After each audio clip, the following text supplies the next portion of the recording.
Hey guys, Jake Hendrickson here with JT Outdoor Products. Out here on Winnebago, doing a little fishing, doing a few different techniques. Started out trolling this morning out on the rock to mud transition. Found quite a few fish, pulling crankbaits, jointed end, flicker shads and flicker minnows. But we wanted to try something different here, and we moved up onto a rock point. It comes out to about 7 feet.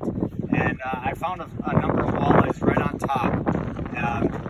The technique that I'm using right now is a hair jig. But I've thrown a jig and plastic, a jig and crawler, have success with all three techniques. But one of the things that I'm doing differently with my jig stroke versus when you don't have a windy day is I'm keeping my stroke low. And what that does is it helps you control your line. You don't get a huge bow in it. And you get more sensitivity throughout the line to the rod. So I'll give you a little example of what I'm doing here.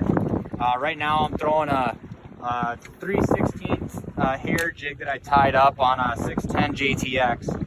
And what I'm doing is I'm casting downwind and then waiting for that jig to hit bottom. As soon as it hits bottom, I reel down and I pop.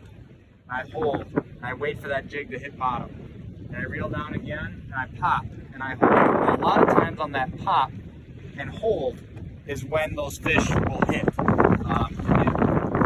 It's a very deadly technique in the wind. You're able to control what you're doing, and it puts a lot more fish in the boat.